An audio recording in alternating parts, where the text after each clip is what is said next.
Mga kalinga, panibagong video, panibagong vlog. Dito ako ngayon sa gubat. Bablog tayo kung paano nakarating dito yung mga tinatawag na atol.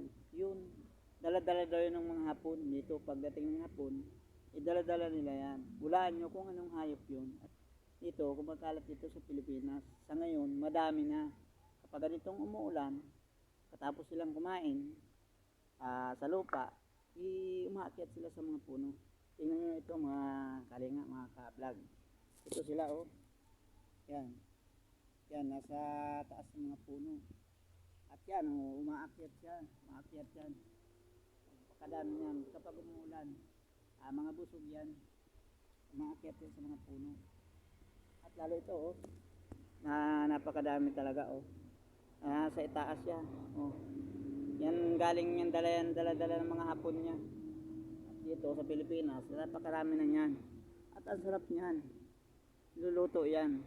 Sabi nila, madumi daw yan. Pero hindi naman. Ang totoo niyan, kapag nakakadalag talaga sila sa mga lupa, ganyan. Kaya may mga dadaanan sila na di naman nila sinasadyang daanan. Kaya ganito yun ang ano dito, ng tawag dito yun atol. Atol ang tawag dito yan. Dito ko sa gubat oh. Yan oh. Ito, napakarami talaga oh. Nasa taas talaga siya. Mataas siya oh. Oh. At ang lalaki pa oh. Makikita nyo, napakalalaki niya oh. Kataba. Niluluto ito.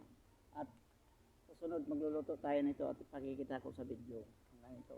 Babalik natin sa taas dahil dyan ko sila kinuha. Yun, yung putol. At ito, nalaglag. Hawa naman.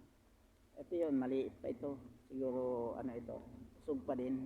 Kumakain na rin ito. Ang kinakain nito is daon. Yung mga daon na, ito yung daon. Yung kinakain niya. So, nalaglag. So, kawawa ito. Nalaglag, oh.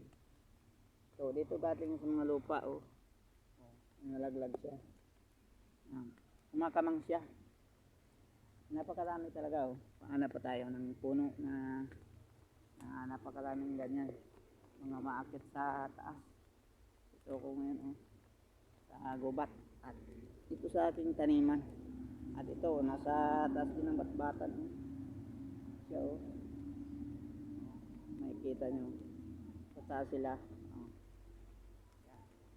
Malabasan sila kapag umuulan. Lalabasan ng mga yan. Yan. Napakarami. Ang tawag niyan is atol. Atol ang tawag niyan dito sa Pilipinas. Napakarami na yan. Dahil Japanese na may dala niyan dito. At paborito yan ng mga hapon. Paborito nila kainin ng mga yan. Yan. Atol ang tawag niyan. Napakarami talaga dito. Oh. Paakyat siya. Yun. Oh. Yun sa taas. Taas sila. Malinis naman sila. Hindi naman sila sinasadya kung ano man yung mga daanan lang mga madumi dyan sa baba. Niluluto yan at sarap niyan adubuhin. Lalo sa tuyo at may gata. At ang sarap diulam. At sa mga umiinom, sarap din pulutan yan. Kasunod, next video tayo, is gagawa tayo ng luluto tayo ng ganyan. At pakikita natin kung paano lutuin yan. At hindi delikado yan. Dahil paborito nga ng mga hapon yan. Hanggang dito lang muna ang ating video. Sunod nating video is gagawa tayo ng luto ng ganyan na atol. At pakikita ko sa inyo. At lumalakas na nga ang ulan at mabasa ang ating camera. At salamat sa panonood. Thank you for watching. Next video ulit tayo. Huwag kalimutan mag-follow sa ating page. DJ Kalinga Vlog. Thank you.